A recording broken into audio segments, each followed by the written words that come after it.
يسعد لي مساكم، كيفكم؟ ان شاء الله تكونوا بألف خير.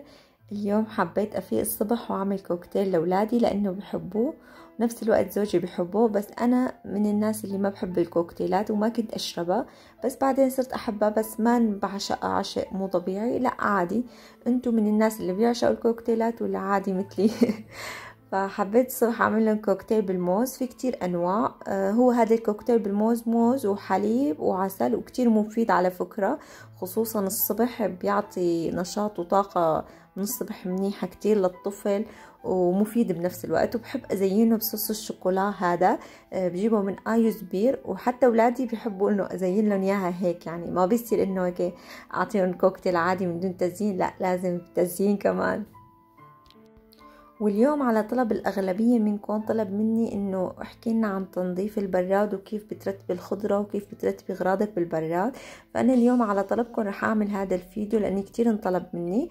بس قبل ما نبلش أنا حابة أحكي كلمتين. أول شي اللايكات كتير عددها قليل، مع إنه أنتوا كتير عم تستفيدوا في شغلات معلومات كتير مهمة، في فائدة كبيرة، وكتير منكم عم بيقلي بالتعليقات، والتعليقات عم بتكون أكبر من اللايكات. فوين اللايكات؟ انا ما بحب صراحة اذكركم باللايكات، اللايكات كتير مفيدة للقناة، فبتمنى منكم تحطوا لي لايك اذا عجبكم الفيديو وعم تستفيدوا منه، فما تخجلوني. اذا بتحبوني كلكم هلا حطوا لايكات، يلا هلا حطوا لايكات، عم بنتظركم. تنظيف البراد في طريقتين. الطريقة الاولى رح احكي لكم عنها، انه هذا المنظف المخصص للمطبخ، بكتبوا عليه مطفى، هذا بنظف فيه البراد، بروح كل البقع وبروح الصفار وكل شيء، وبيعمل ريحة حلوة للبراد. والمنظف الثاني يلي هو من مواد طبيعية وكتير منيحة، هو تحطوا كربونات وخل أبيض مع بعض وتخلطون وتحطوهم بعلبة بخاخ وتبلشوا تنظفوا البراد. واول شغله انا دائما بحط منظمات بالبراد عشان يتنظم البراد، فعندي هاي المنظمه مسحتها ونظفتها، هي فيها الادويه اللي بدها براد حصرا، فبحطها فوق، لاني فوق انا اكثر شيء قليل لاستخدمه. حتى شوفوا بحط الدبس فليفله، الزيتون، هالشغلات، والجبنه اللي قليل لاستخدمها. مثلا الشغلات اللي بستخدمها وبدي اياها بسرعه فبحطها تحت. وطريقتي بالتنظيف البراد هيك، انتوا اكتبوا لي طريقتكم كيف بتنظيف البراد واحكوا لي عنها. وهي الطريقة كتير ممتازة، حتى لو ما عندكم منظفات وحابين تنظفوه بطريقة طبيعية، الكربونات والخل الأبيض كتير مفيد لتنظيف البراد وللروائح بالبراد، بيروح كل الرائحة الكريهة بالبراد إذا كان في ريحة أو شي عم تنزعجوا منه. فهيك طريقتي. وهلأ انتوا شوفوا، وببلش أنا ما ارتب. هلا انا ببلش احط الاغراض يلي موجوده بالبراد. واذا لاحظتوا انه البراد فاضي ما فيه كتير اغراض، لانه يلي متابعني بيعرف انه انا عندي يوم محدد بالاسبوع، اول يوم بالاسبوع بختار انه يوم اروح اجيب اغراضي من البازار والسوبر ماركت كلهم، يعني ما بجيبهم بالقطارة. اول شي توفير وقت، وبنفس الوقت توفير جهد وتوفير كتير شغلات، وبنفس الوقت بتعرفي مصروفك، لانه انا دائما بحاول انه احسب مصروفي يلي بصرفه. ويوم من الايام راح احكي لكم عن مصروف وكيف الواحد يحسبه ويكون دقيق، وخصوصا يعني ببلد مثل اسطنبول، بلد سياحي، فالاسعار كتير بتختلف كل فترة. ومو بس هيك، يعني بتصيري بتنظمي امورك، لاني غلط انه تروحي تشتري اغراض كتير وما تسجلي وما تكتبي، وبالاخير بتيجي اخرة الشهر بتلاقي حالك مكسورة، يا اما انه كتير اشتريتي وصرفتي مصاري كتير.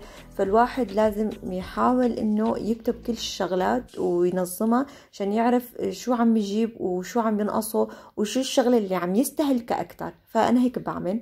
وانتوا قولوا لي شو بتعملوا؟ انتوا هل بتعملوا هيك شيء ولا لا بتجيبوا حسب ما يكون انه فاضي، او انه عديتي من جنب السوبر ماركت مثلا؟ وفي شغلة تانية، الشغلة التانية ان شاء الله بحكي لكم اياها لما بحكي عن المصروف اكتر. الشغلة التانية انه لما بحاول اشتري اغراض، بحاول انه ما اشتريها عن طريق بطاقة البنك، لانه لما بتدفع عن طريق بطاقة البنك ما بتحسي بالمبلغ اللي عم يطلع منها، بينما لما بتدفعي كاش بصير بذهنك بتعرفي المبلغ قديش دفعتي وقديش رجعت لك، وبتصيري بتدققي بالسعر اكتر. بس لما بتصرفي بالبطاقة البنك بتحسي حالك يعني ما بتحسي بالمبلغ اللي راح، لانه انت ما بتكونك دقيقة بالمبلغ 100%. هلا انا رح اخلص كل التنظيفات بلش هون احط الاغراض المبدئيا، وبعدين بدي ما راح اروح اليوم انا على البازار واجيب اغراضي، راح يجيب لي اياهم زوجي. فهو راح يجيب لي اياهم انا لبين ما اكون خاصه تنظيف وهالشغلات. ومو بس تنظيف البراد انا بس بنظفه للبراد من جوا، لا انا بنظفه حتى من برا، بحاول انه يكون التنظيف شامل يعني من برا ومن جوا. وهلا هيك بكون خلصت والحمد لله. رح ارجع الاغراض كلهم لمكانهم، واتاكد انه مبدئيا ما رح ارتبهم من جوا مثل ما قلت لكم. لحتى اجيب الاغراض رح ارتبهم ترتيب عادي مبدئيا، وبس اجيب الاغراض برجع بطالع كل شي لبرا وبنظمه تنظيم كامل، عرفتوا؟ فهيك انا دائما بحاول اعمل.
وهلا بعد ما خلصت تنظيف البراد من جوا بسحب البراد وبكنس وراه. طلعوه دائما بتلاقوا وسخ، مستحيل ما تلاقوا. دائما بعمل هاي الخطوة مو بس للبراد، للجلاية، للغسالة، دائما بلتقى تحتهم وسخ. فدائما لما بعمل لهم تنظيفة عميقة فبسحب من وراهم وبكنسهم، بعدين ببلش امسح. وبيكون من يعني صعب شوي لانه براد بدك تشيل الفيشة وكذا وهيك، فبعدين نبلش بالمسح مثل ما انكم شايفين.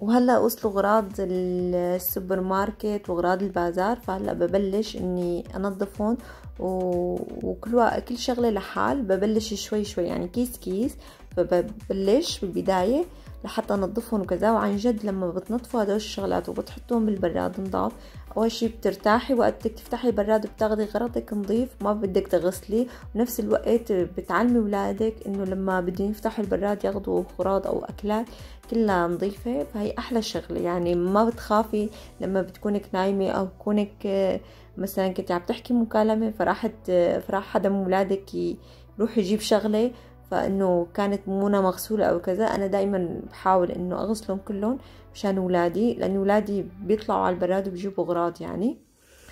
وبنفس الوقت الواحد احسن يعني انه احسن ما يدخل شغلات مو مغسولة على البراد، لاني في شغلات انا صراحة ما بغسلها، هلا راح اقلكن اياها. وفي شغلات بغسلها، بس الشغلات اللي ما بغسلها كتير قليلة. يعني هو الخس، لان الخس بيدبل بتحسوه، فالوحيد اللي ما بغسله هو الخس. اما باقي كل شي بغسله، كل شي من الفليفلة للبندورة للخيار كله. وفي ناس بيقولوا اذا انغسلوا بيدبلوا، بالعكس انا ما لاحظت هذا الشي، بالعكس ما بيدبل شي وكله بيضل مثل ما هو، وبتضل بتعيش عندي الخضرة حوالي اسبوع واكتر على فكرة. وخصوصا اذا انتي غسلتيها ونشفتيها 100%. يعني هلا لما بتغسلي بتنشفيها 100% وبتتأكدي انه ناشفة. وانا هلا رح اقلك طريقة سريعة لتنشيف الخضرة انه ما يبقى فيها مي، وبسرعة تنشفيها بسرعة تحطيها بالبراد، انه كمان ما تضل وقت طويل، لانه نحن مطابخنا بتركيا صغيرة فما في اماكن كتير نحط اغراضنا او شغلاتنا، او انه تنتظري وقت طويل للخضرة لحتى تنشف. وهون انا بحط البطاطا والبصل والثوم. فلما حطيتهم انا عم بحطهم ماني منتبه انه طلع ابني حاطط لي الليمون، كيس الليمون فيه. فانا فكرت قلت لحالي ليش هيك البطاطا صارت كتيرة، يعني تعبيت كتير لملاتها. صدمت، يعني هي بالعادة بتوسع البطاطا والبصل والثوم مع بعضهم. فبعدين اكتشفت انه عمر حاطط لي الليمون، مشان هيك طلعت البطاطا لفوق. فبعدين شلت الليمون وزبطت البطاطا، فما فرجيتكم اياها لاني رحت على الطرف الثاني. وكمان بالفيديو اللي قبل كتير منكم قال لي انه كيف ولادك عم بروحوا على الروضات، والروضات بتركيا توقفت وكذا. روضة ولادي ما كانت موقفة، بس اليوم خبروني هلا وراح ينزل الفيديو انا عم منتجه، خبروني انه توقفت الروضة وما بقى في انه روح على الروضة. انا كتير اتضايقت وزعلت. اول شيء يعني الأولاد من حقهم يطلعوا يلعبوا ويفوتوا ويتعرفوا على ناس، يعني لأنه نحن بالغربة وما في ناس حوالينا أو أطفال قدهم بعمرهم، فكتير شغلة صعبة. فإنه أنا كتير عن جد اتضايقت عليهم. أول شي بروحوا بيلعبوا وبيعملوا نشاطات كتير حلوة، بنبسطوا بغيروا جو، بيصير وقتهم منظم. هلا رح ينخرب كل نظامهم. يعني قبل بفيقوا بكير لأني في روضة، بيناموا بكير لأني في روضة. هلا باجباري رح ينخرب نظامهم. بالبيت قد ما نظمتيهم لما ما بيكون في مدرسة وروضة اجباري بنخرب. وصراحة انا هذا الشيء يعني من نفسي يعني ماني حاببته، انه هذا الشيء انه التعليم عن بعد، الولد يتعلم من بعد وكذا وهيك، وما يروح يداوم وما يشوف رفقات مثله، هي كمان شغلة صعبة. وانه نحن ما نلتقى ببشر كمان شغلة صعبة. يعني قد ما عم بيحاولوا بيعملوا حظر ولا هالشغلات، الناس اكتريتها يعني ما أنا مقتنعة بهذا الشيء. واخدنا الحديث عن روضات المدارس، ونسيت اخبركم انا عم بحط مي سخنه وخل ابيض وبنظفهم للفواكه والخضره، وبحاول اسكر المي كل شوي. يعني بس بحط بجاط مي وخل وبنظفهم، يعني ما أنا محتاجين كتير نصرف مي كتير كتير بشان تنظيف الخضرة، لأن الخل معقم كتير منيح لهذا الشي. هلا آخر الشي البقدونس بحط مي سخنة وبحط له خل وبتركه ينتقع لبين ما أنا أنشف الخضرة كلها، وبكون هو قضى وقت طويل مع الخل والمي السخنة مثل ما يكون شايفين. هلا بتركه وبمشي. هلا رح نبلش بشو يا حذركم بانه ننشف الخضره بطريقه كتير سهله وبسيطه. ونفس الوقت انا يعني قبل ما ابلش بتنظيف الخضره بكون منظفه المجله تنظيف عميق وهيك. اول شي بجيب بشكير وبحط البندوره، مثلا خلص هاي البندوره، وببلش افركها مثل ما انكم شايفين. هلا كل البندورات بينشفوا عن طريق شو؟ عن طريق البشكير. رح يبين عليكي، رح تمسكيها بايدك رح تبين انه نشفانه. وهلا هون بحطها بعلبتها. هاي البندوره خلصنا منها. هلا جبت الخيار كمان حطيته بنفس البشكير، وكميه الخيار بتكون كتير بالعاده، ممكن نقسمها على دفعتين، فممكن احطها بدفعتين ممكن دفعه اولى، فحسب ما تكون كمية الخيار عندي. احيانا بتكون كمية كبيرة. وبعدين بلش انه احط بشكير فوقها. اذا البشكير انه حسيتوه ما وسع او قصير صار، بنقدر نجيب بشكير تاني، بس هدول البشاكير بيكونوا نضاف وللمطبخ، مخصصين للمطبخ حصرا، يعني انا مخصصتهم للمطبخ اصلا. ايه وبنشفهم للخيار. شايفين ما بقى فيها نقطة مي. هيك بأسرع وسيلة انه فورا تنشفي الخضرة والفواكه بسرعة، وانه ما تضل على المجلة لحتى تنشف لحالها. انا هيك دائما بعملها. هلا انتوا احكوا لي، انتوا كمان بتعملوا هيك شي ولا بتنتظروها بتحطوها على المجلة لحتى تنشف، ولا بتنشفوها وحدة بوحدها؟ لان اذا بدك تنشفيها وحدة بوحدها ممكن تضلي شي ساعات طويلة كتير بالمطبخ. وعن جد انه نحن لازم نلاقي حلول وفرص انه فورا نخلص الشغل، مشان لانه عن جد الوحدة بيكون مو بس عندها شغل المطبخ او شغل هاي، لاني عن جد بيكون عندها كتير شغل، عندها واجبات كتيرة وعندها طبخة وعندها كذا. يعني هلا انا بعد ما اخلص كل شيء كمان بدي يعني اسوي طبختي، فهيك الواحد بيصير فيه. فاجباري بدنا نلاقي حلول تساعدنا نخلص من الشغل بسرعة لو شو ما كانت الحلول.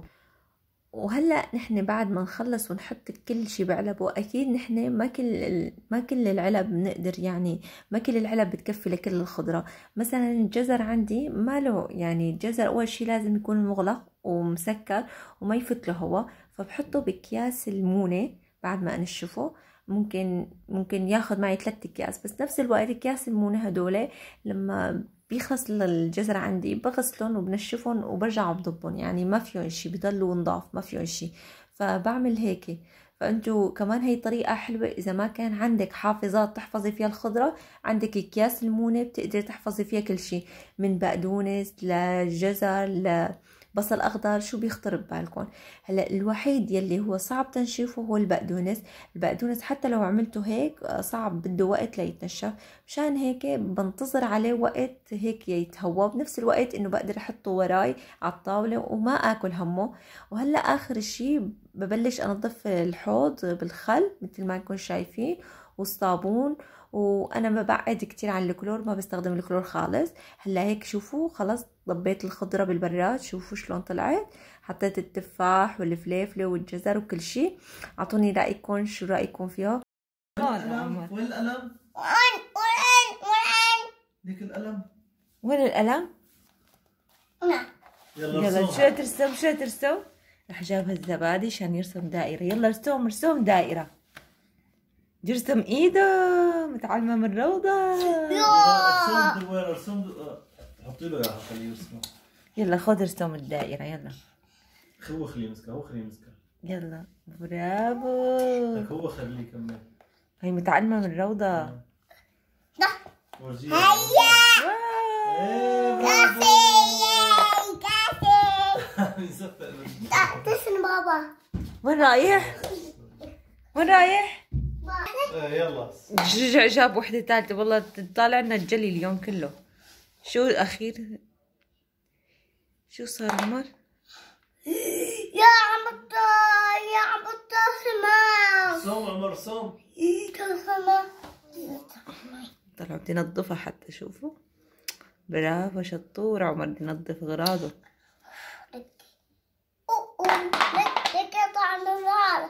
مين وسخها عمر؟ مين؟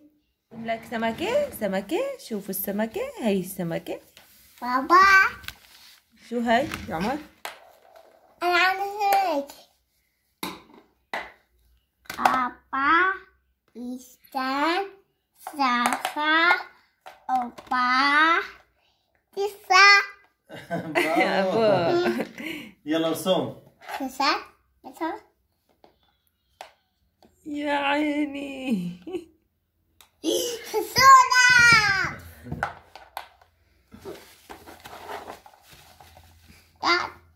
يلا ارسم كمان.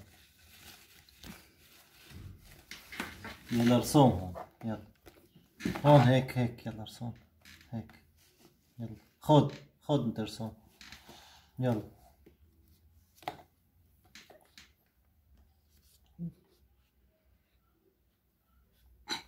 برافو. وجيني يا عيني.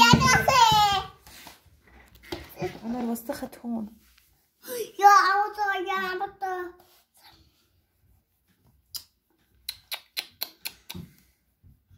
وسخت؟ خلص يفطر. نظيف صار؟ اجراك.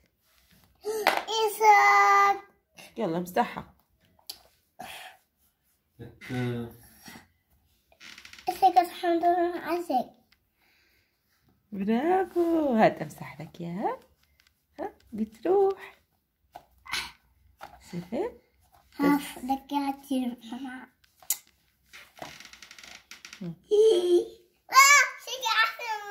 شكرا. اي شكرا. واخر شيء يعني انا بدي لكم انه انا مو دائما بكوني مرتبه السفره، فاليوم عملت مثل ما انكم شايفين مقلوبه. رح احط لكم الرابط فوق لاني عملتها بوصفات قبل. عملت المقلوبة شوفوا وخلص بسرعة وكنت مستعجلة، فلقيتها طبخة هي صحيح مو سهلة وسط، بس انه اكيد بدي اطبخ، فعملت المقلوبة وحطيتها بالصينية مثل العادة وكذا. يعني مو دائما برتب السفر مشان ما بيكون معلومكم انه مو دائما عندي هالترتيبات وهالشغلات، يعني حسب انه الظروف وحسب اني كوني تعبانة واذا مشتغلة ولا لا، فهيك حبيت اقدمها. واعطوني رايكم بالمقلوبه وش رايكم فيها، وهلا بقول لكم تصبحوا على الف خير، ليله سعيده، باي باي.